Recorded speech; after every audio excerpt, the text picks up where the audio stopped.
Assalamu alaikum wa rahmatullahi ta'ala barakatuh, viewers of Gunjur Online TV. Welcome to another edition of daily COVID-19 update. And my topic today is physical distancing, closure of religious houses, the science behind it, and also the religious explanation.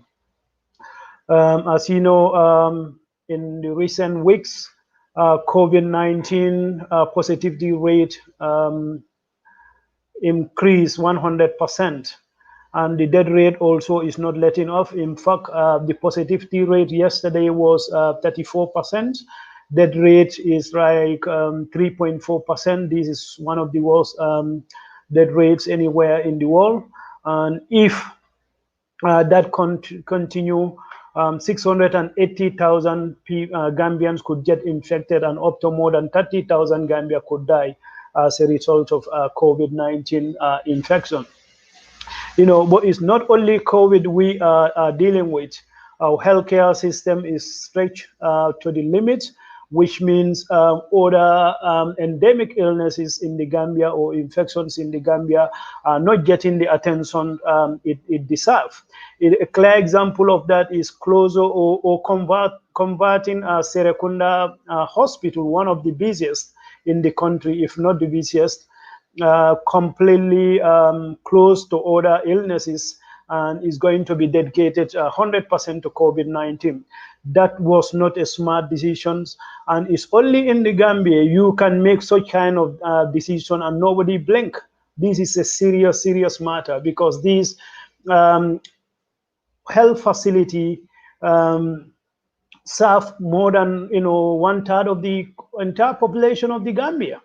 So where are those people with other illnesses like malaria, like hypertension, like diabetes, like diarrhea are going to go now?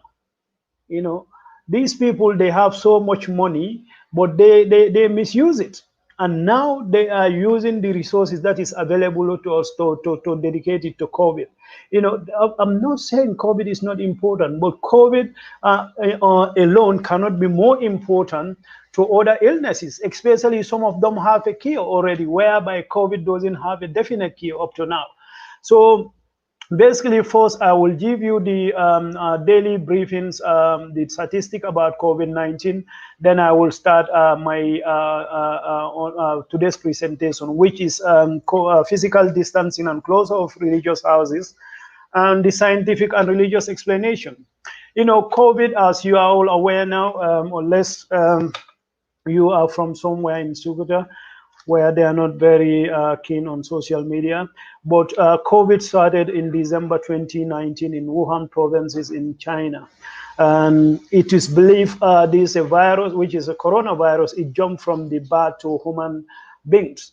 But it is widely believed there is a intermediate host, whereby the virus doesn't jump from bat directly to human beings, but from bat to an intermediate host. That could be dog, it could be cat, it could be anything. I believe very soon WHO will report on this, and they will. It will be clear where the virus directly jumped to human beings. But so far, since December, 23 million 8,899 people are infected with COVID, and out of that, 799,627 dead. Number of people who recovered from COVID-19 is 15,627,244. That is a recovery rate of 80%, about 80%. So if you happen to have COVID-19, it's not necessarily all the time a death sentence. You have 80% chances of surviving it. So that's a good news. And also, this recovered population will help us understand the pathology of COVID-19, how it infects us, and also the recovery. It will help us in the treatment as well, because already certain health facilities in the US and the UK have started using the plasma of COVID-19 recovered patients, because it is technically, if somebody recovered from COVID-19, they should have the immunity or resistance against the virus.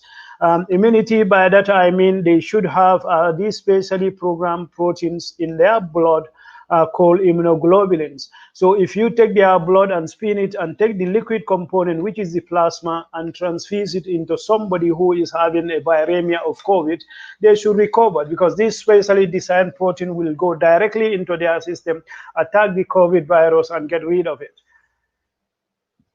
And also, these recovered population, studying their immunology will help us understand how long this resistance can last. Some viruses or bacteria, if you are infected with it and you develop immunity against it, it can be for life. You are immunized against them for life. But some of them is short-lived. 1 month, 2 months, and if you are if you come in contact with the virus again, you might be infected. And for COVID, the preliminary report are indicating that it's only 3 months. If you are infected with COVID, the immunity will wane and you become susceptible to the virus again. Currently, the number of people with COVID-19 infection, active infection, stands at 6,582,028 people. And out of that, 99% of those with COVID right now are in mild stage. That is 6,520,255. These mild conditions include the asymptomatic ones, which asymptomatic ones are the ones that are not showing any sign of illness or symptom of COVID, but they are capable of transmitting COVID to unsuspected population. This is the nasty bit about COVID.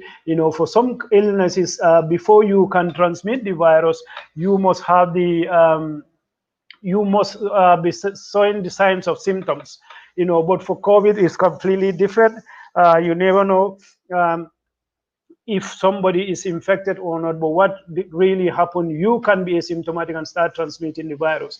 And the common symptoms of COVID is still nothing changes. Yeah, of course, it's been revised. There are sort of new there are some new symptoms that have been added on regular basis, because as far as COVID is concerned, everything still about COVID is fully. Things are changing.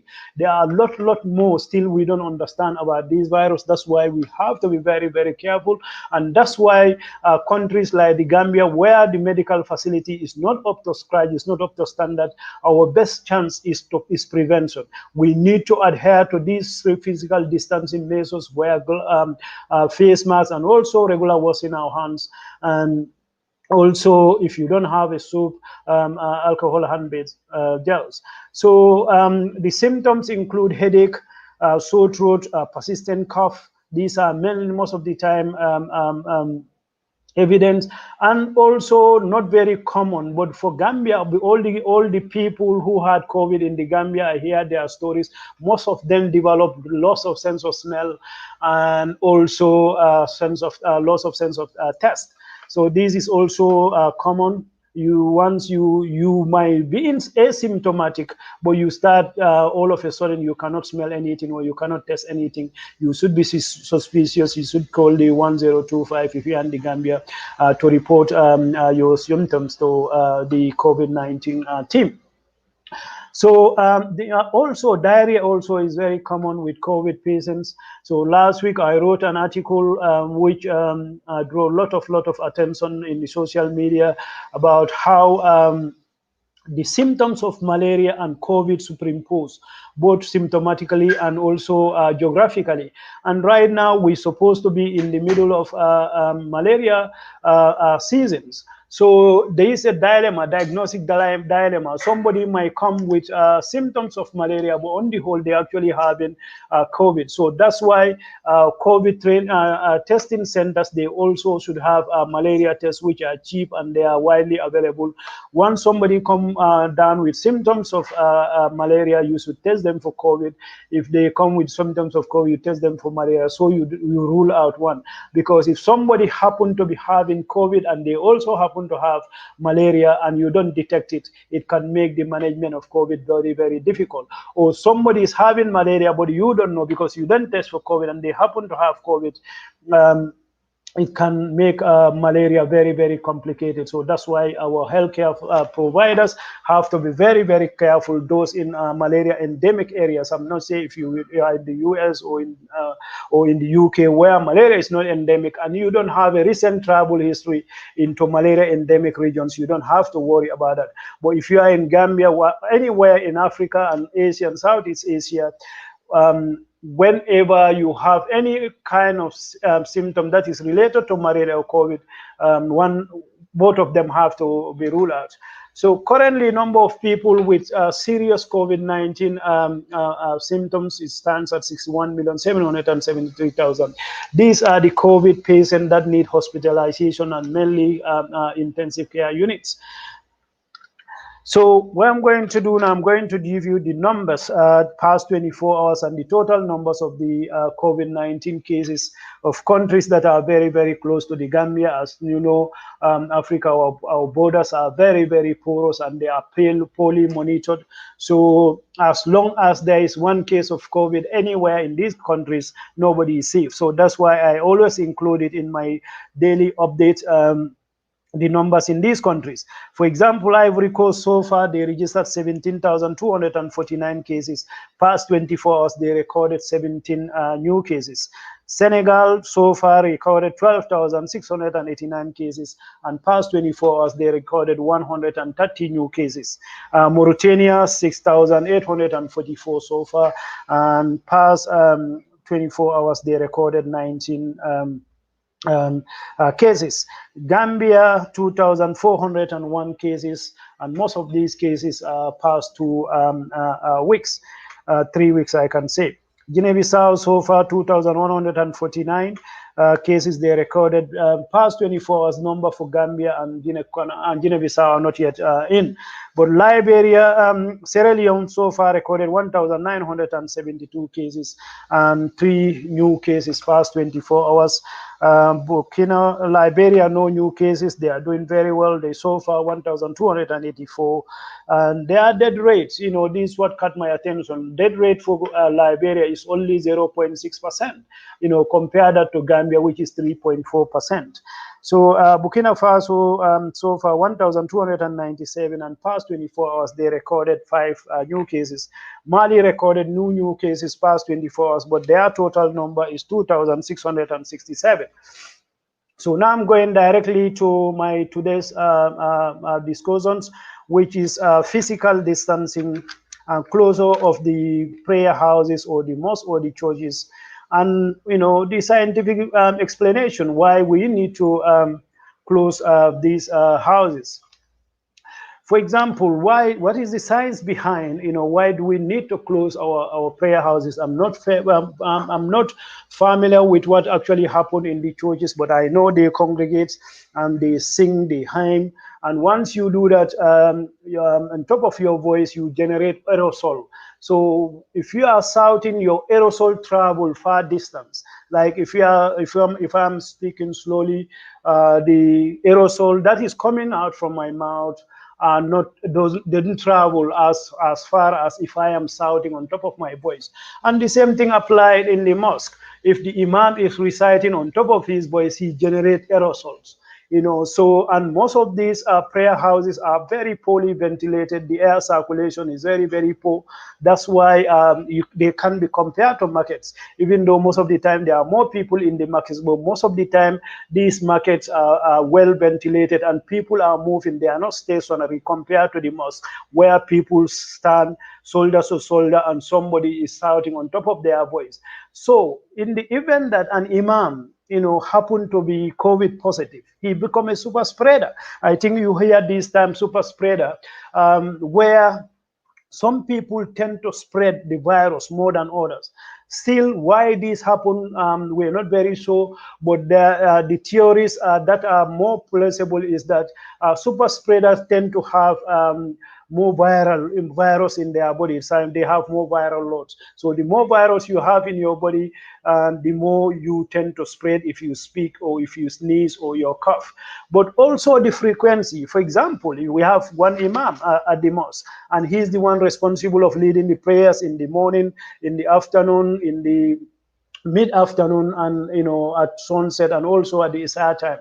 So the regularity, if you have one imam who happened to be positive, say he's asymptomatic for 40 days, 14 days, because that's the maximum. You can carry the virus for 14 days without showing no sign of symptoms. So if imam happen to be positive and he starts spreading the virus from day one, that means 14 by 5, that is 70 times chance of infecting his congregation. That's why it's sensible to close these mosques. Oh, if not the imam, but one of the regulars of the mosque happen to be positive, it's the same thing. It can be right in the middle of the prayer, he starts sneezing or he starts coughing, or they will greet, or they will, it's very common for people to shake hands, even though these are frowned on in this time of pandemic. But if you go to our settings, people are not taking these things seriously. So that's why it's sensible for the governments to come up with strict measures to close the prayer rooms altogether. I hear politicians jumping on this. They are trying to score a key political point that the government should open prayer. They should open the mosque. Why would they leave the markets open and also the mosque to be closed? Market, people have to eat on daily basis. Prophet Muhammad sallallahu alaihi wasallam said, if the food is ready and it's a prayer time, you eat first, then you go and pray. As they say, an empty sack cannot stand. How can you pray? How can you concentrate in your prayers when you are hungry? So basically those who are claiming if markets are open, why not the prayer ground? They tend to believe that, okay, prayer is more important than eating. It doesn't go like that. Eating to me is more important, because you need to be able to pray, be healthy, and be able to worship Allah more importantly. Prayer also in the mosque is essential, very, very important. It's very, very important, don't get me wrong, but you can pray in your houses. And Islam is so flexible. Even it rains, the Prophet advised people to pray in their houses. That is rain. Rain doesn't dissolve human being. It didn't kill you. It can make you cleaner. But he said, if it is raining, please stay in your house and pray. And if it rains very, very heavily and it's muddy, and in places like Gambia where there is a blackout most of the time, the sunnah, the practice of the Prophet is that you pray in your house in those kind of conditions. And even in the event that you owe somebody money and you fear that if you go to the mosque you might meet them either in the mosque or along the way, the Prophet Muhammad sallallahu alaihi wasallam advised you to pray at home. Much more, this is a pandemic. These kill people. It can maim you even if you recover. So what I'm trying to compare here is that if just fear that somebody will ask you about the money you owe them, you can pray in your house. Compare that to a pandemic, a virus, which nobody understands fully still how it spread. Of course, the virus is more urgent. So there is a religious explanation that you can stay at home.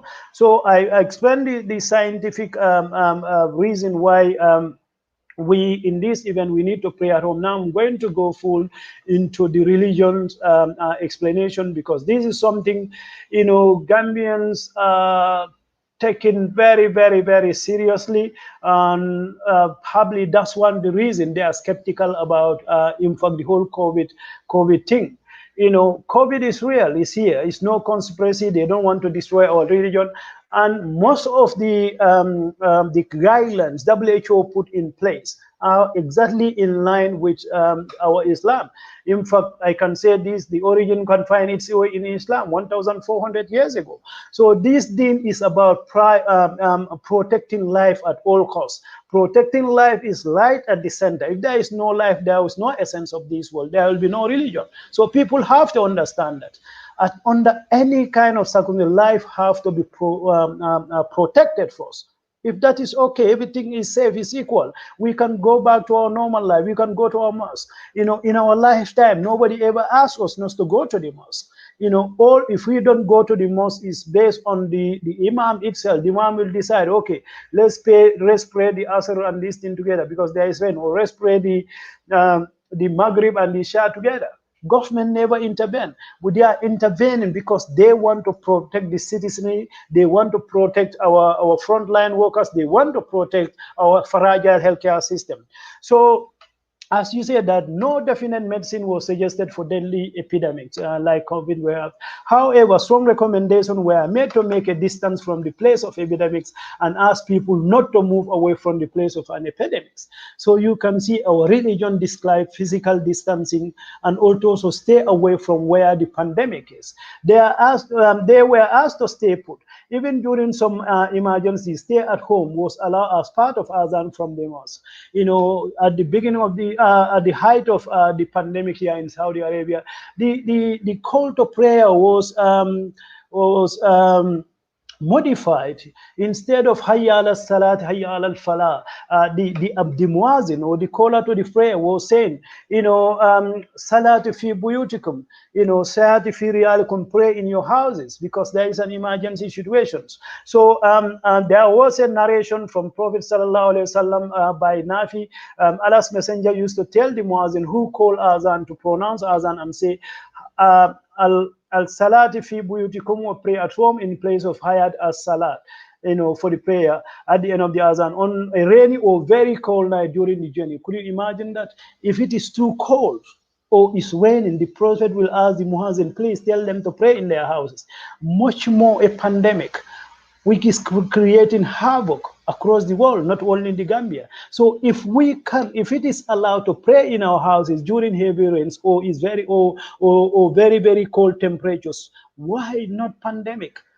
Why our religious leaders are not harping on this? To stop people, who are confused about this, because we have lot of passion about religions, but not many people, would take their time to go and investigate. We are in the pandemic now. You have most of this information at our fingertips. It's in our mobiles. You only have to Google. You ask the right questions. If you want, okay, why would they ask us to pray in our houses? You go and Google it. It's here. This is a narration, from Sahih Buhari. Could you imagine? Sahih Buhari, a messenger of Allah, was telling the muazzin who calls to pronounce azan and say, hayya ala salati fi buyutikum, in the place of hayya ala salat or hayya ala falah. So it's nothing new here. It's no innovation. This is the deen. What our government is advising is consistent with the Islamic religion. So they are not here to undermine our belief or way of life. So Islam considered the life of human being as the most precious gift of God. It should be protected at all circumstances and dimensions. So without human life, this world have no purpose. We have to understand that. And some of the prophets saying which help Muslims to make their attitude towards epidemic are as follows.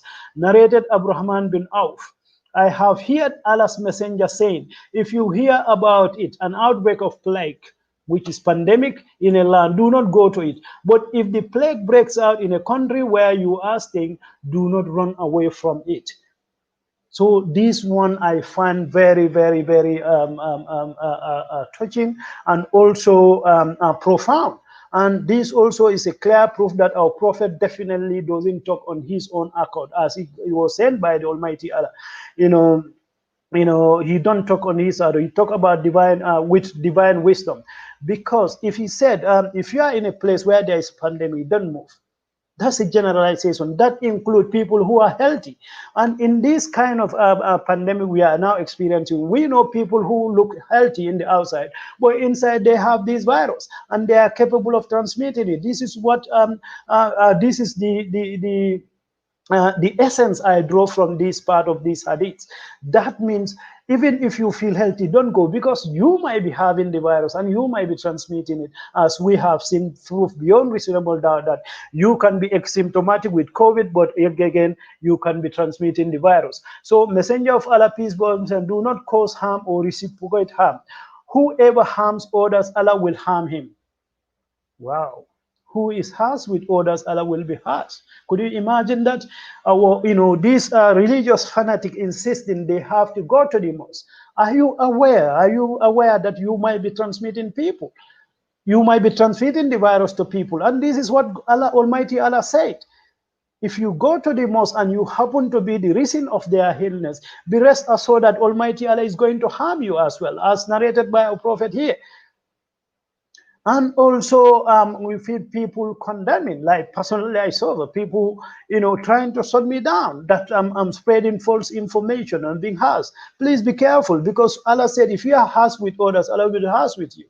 You know, so again, our Prophet sallallahu alaihi wasallam, prayer for Muslim, oh Allah, I beg for God health and faith with good conduct.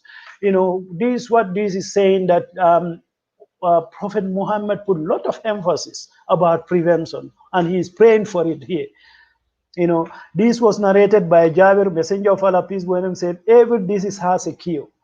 That is a fact. Even though this one, we don't have a cure yet, but inshallah, there will be cure in the near future. But right now, the cure for it is prevention.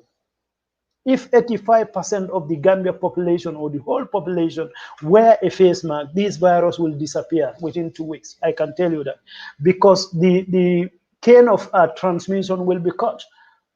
The surgical mask we see in our street cannot prevent you from virus, but what it does is stop you from transmitting the virus to other people. So if my virus stay with me and I observe good hand hygiene, the virus will not have opportunity to transmit to other people. So if I stop the virus from spreading, my fellows stop it from spreading, everybody stop it from spreading, the chain of transmission will cut and the virus will die out. So right now, even right now, this hadith, of the Prophet sallallahu alaihi wasallam is valid. If you don't have a cure, particular cure, a definite cure, the best cure is prevention. So we have to respect the government rules and regulations. And I appeal to the people of the Gambia. How on earth we still have people, large number of people in the Gambia who doesn't believe this virus? I just cannot believe that. You watch GRTS, you see the Red Cross spraying chemical on dead bodies. You've never seen that before. Spraying chemicals on people, removing their fumigating houses. People are dying at a rate we've never seen before in our country. What is stopping you? Let us stop being difficult. Right now our healthcare system is broken, completely. It's broken down. That's why Serakunda Hospital is converted into COVID treatment center. But this is a hospital of more than, very close to 750,000 people. Where are the sick going to go now? We have to ask that, because if they don't have anywhere, that's what I mean, is broken down. So the onus is on us Gambians to protect what is left of us. That is, observe good physical distancing if you are in the crowd, and if you have to go out, wear a face mask, and if you don't have to go out, please stay at home as much as possible. That's the best thing to do. Stay at home as much as possible, but if you need to go out, put on the face mask. And even with the face mask and you are in a crowded place, please try to keep a distance from the rest of the people for about 1.2 or 1.5 meters to 2 meters. If we can all do that, the chain of transmission will be cut and the virus will disappear. And always hand washing is still relevant, in fact still more relevant. You wash your hand as much as possible with plenty of soap for at least 40 seconds. That 40 seconds is very, very important, because if the virus, the outer cover is like a football. You see the football, there is a pentagon you have where they sew it together. So basically what the soap does, it cut those sewing lines, and the virus will cut open and effectively die. So based on Quranic injunction and prophetic saying, Grand Mufti of Dubai, Dr. Ali Ahmad, recently said there should be neither harm nor malice. The suspension of group prayers is allowed by Islam to prevent harm and protect people from any form of damage resulting from bad weather, epidemics, or wars. So our religious leaders have to harp on this. This is what they should be preaching. This is not the time to bring counter argument. Well, the markets are open. Why not the mosque? If the market are closed, markets of essential goods, we're not going to eat. If we don't eat, we will die. And the essence of this world is life. Without life, there will no prayers. So let's of our religious leaders go back to our deen. They will find it there very easily that whatever control measures are in place by the WHO and our government are very much in line with religion. That's what the essence, that's what the purpose of this presentation is all about. So this particular statement I read is from the Grand Mufti of Dubai, Dr. Ali Ahmad, who said, there should be neither harm nor malice. The suspension of group prayers is allowed by Islam to prevent harm and protect people from any form of damage resulting from bad weather, epidemics, or war. Still, the Islamic explanation why we need to close the religious houses. The rationale behind the attitude of Muslims towards keeping away from the place of epidemic, physical distancing in modern terms, and to stay put at the place of outbreaks, lockdown in modern terms, was strengthened by important incident that occurred during the time of Hazrat Umar Farooq, second righteous caliph of Islam. You know, this is a particular incident. Umar bin Khattab, you know him, he's a very strong leader at his time, you know, but these people, they consult. They don't just take decisions like that. You know, in this particular incident, Umar, the foremost Islamic scholar in Ibn Hajar Asqalani, who lived between 1372 and 1449. There were 16 cases of bubonic plague during the early Islamic period till the end of Umayyad period. So these pandemics are nothing new. You know, Islamic history is dotted with this kind of pandemic. So anything we are doing is been practiced before. These include the plagues of Amwas. When I say plagues, I mean pandemics. Plagues of Kufa, plagues of Anwas happened 639 to 39 AD, and plague of Kufa happened 669 AD, and plague of Basra happened between 688 and 689. So during this outbreak, thousands of Muslims were killed, as thousands of Muslims have been killed across the world, like or any other people as well. So among them were prominent persons of Islam. However, the first big disaster a Muslim confronted was the plague of Amwas. I mentioned, which happened in 638. You know, sometimes during 638, Umar ibn Khattab, the second caliph of Islam, came to know of some administrative lapses in Syria, you know, causing widespread trouble there. You know, he was the Khalifa, the second Khalifa of the Prophet Muhammad sallallahu alaihi wasallam. He had this information from Syria, part of Syria, where one of his governors was stationed. He decided to visit the area himself and discuss the matter with Hazrat Abu Ubaidah ibn Zara, who was commanding the Muslim army station and garrison in Damascus. But as they set out for Syria in early 638, when he got as far as Saga, you know, Abu Ubaidah and his companion came there to meet them, you know, and they informed Omar bin Khattab and his entourage that there is a plague, or there is a pandemic right now taking place in Syria. And it killed a lot of thousands of people. So hearing this deadly disease, Umar bin Khattab consulted the elders, you know, from Ansar and the Quraysh. You know, at the time, those who the indigents of Medina are called the Ansars, and those who travel with the Prophet from Mecca to Medina are called the Quraysh. So he consulted them about the prevailing situation, sought their opinion about the decision to proceed. So majority of them were against entering Syria and exposing to the epidemics. So basically, they have a meeting. Okay, there is a pandemic where we are going. Now we have evidence. People are here. They told us there is a pandemic. What can we do? Majority of them said, okay, let's go back. You know. So Umar then decided to retreat, because that's what majority said. So you see how democratic these early caliphs of the prophets were. You know, they not autocratic, they consult, and they always don't base the decision on their judgment. They trust the people around them. So Umar then decided to go back. He said, okay, let's decide, hearing this reason. But there is one of these Hazrat Ubaidah, who actually is the governor in this place in Syria at the time, and he felt disheartened and said to Umar, are you not fleeing from the degree of Allah? Umar, ikabori kilala alala femkola norola. You are fleeing from the degree of Allah without showing any displeasure over the comments of his old friend and prominent comparison from Umar. Umar said rather firmly, yes, we are fleeing from the degree of Allah to the degree of Allah. Could you imagine this? He said, yeah, it is the degree to retreat. That's to now we cannot continue. That's a degree of Allah, but to retreat also is the degree of Allah. So you have 2 degrees of Allah. Now this the leader. This is what I decided.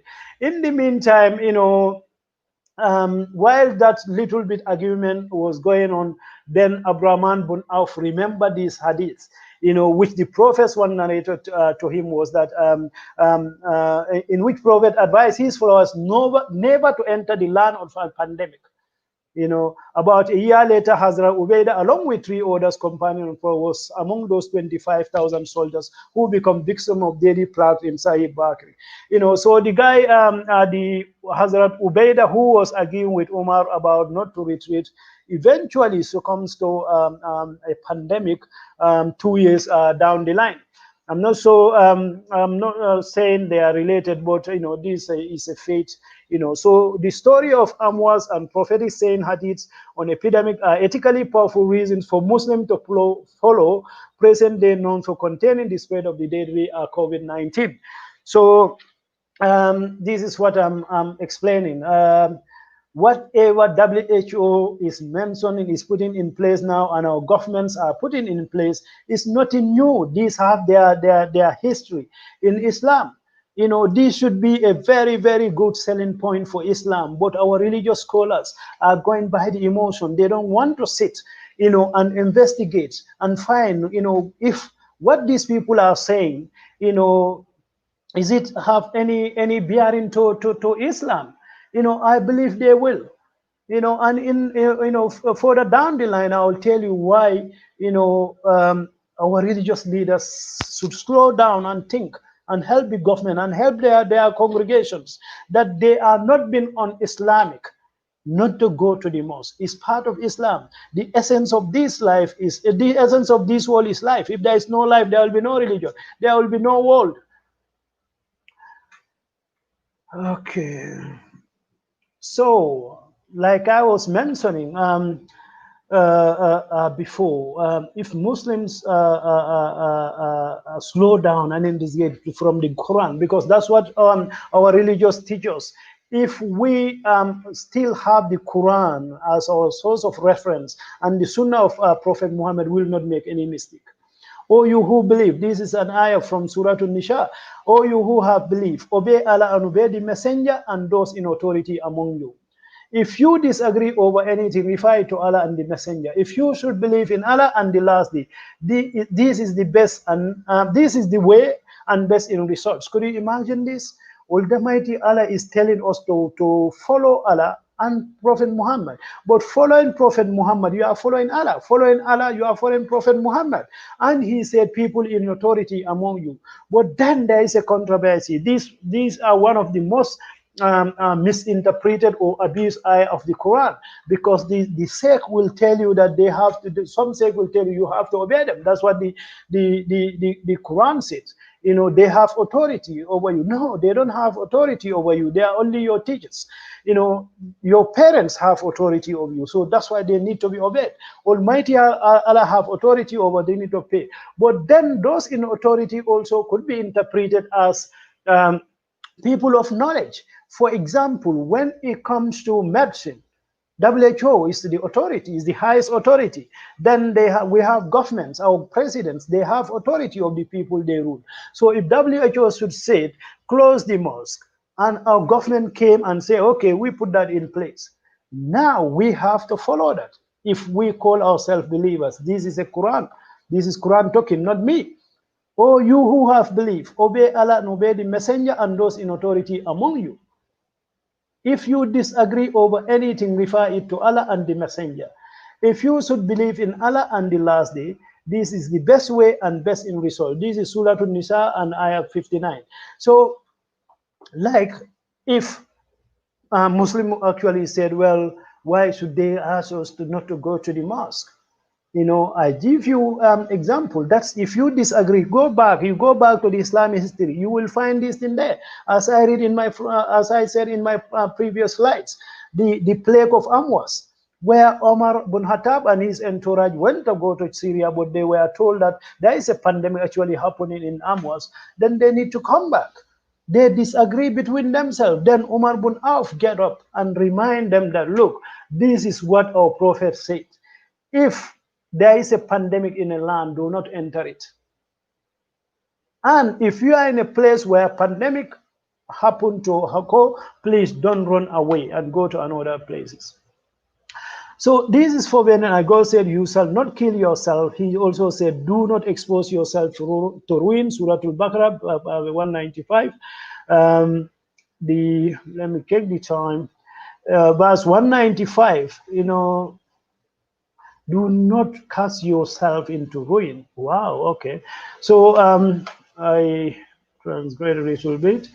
So guys, I come to the end. It's supposed to be a 30-minute presentation. I will continue this inshallah next Friday.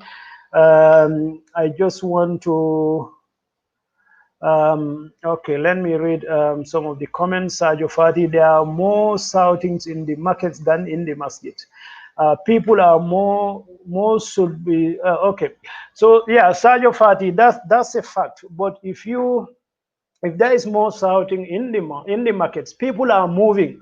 People are not mainly stationary in the markets. That's the scientific explanation.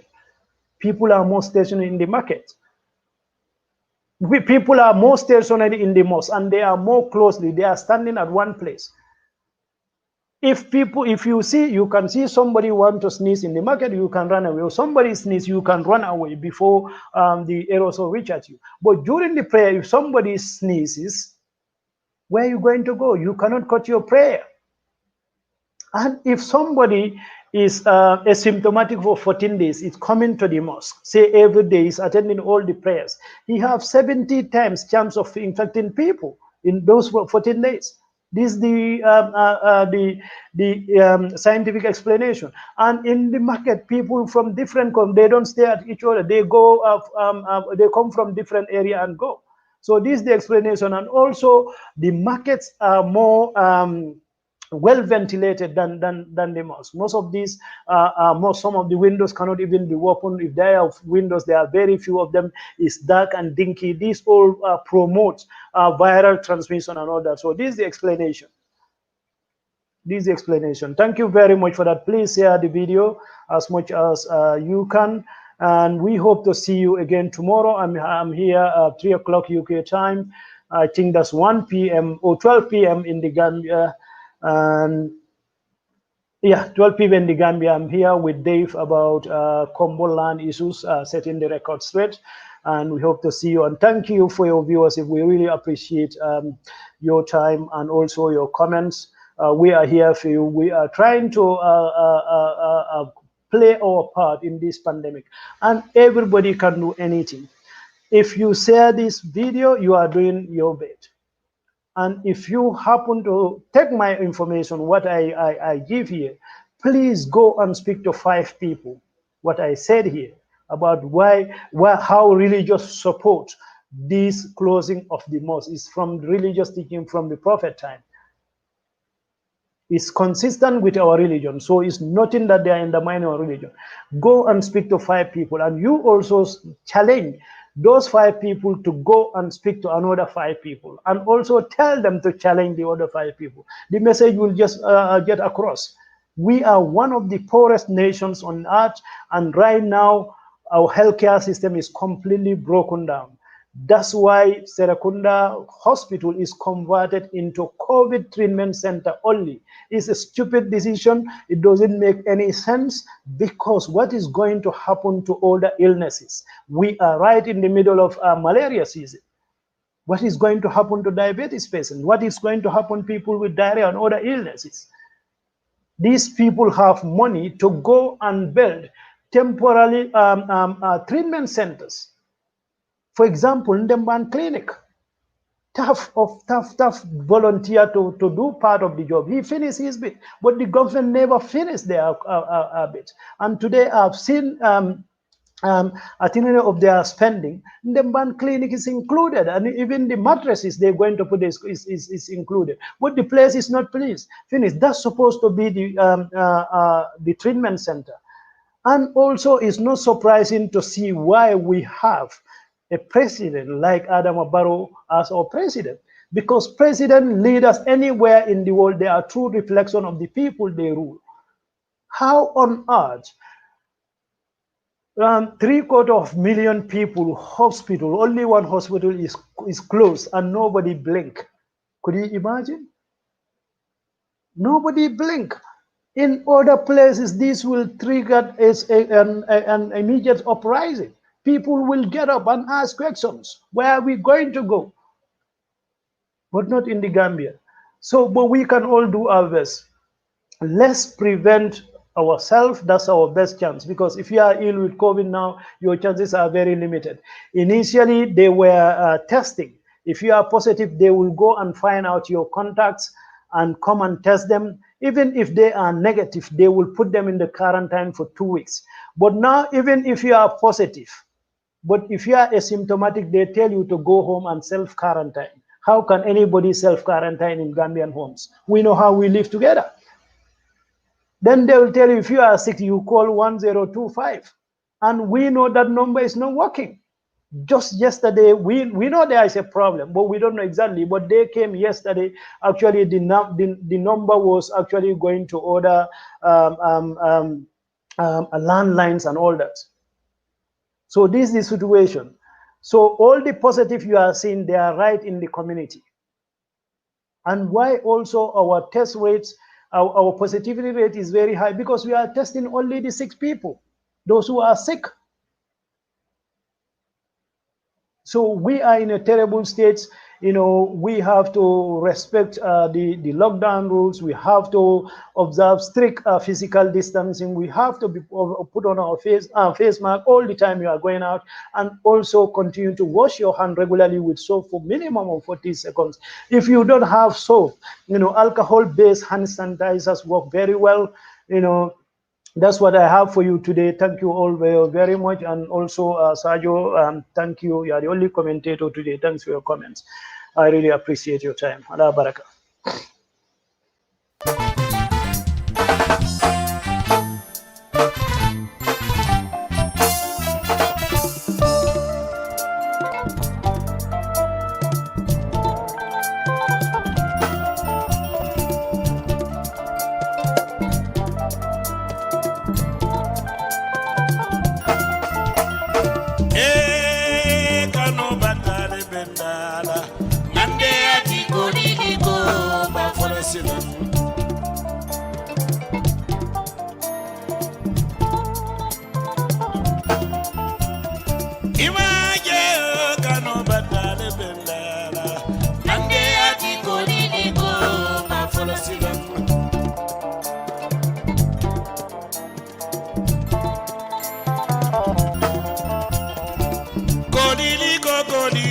Salamane, Nandele, Nakano.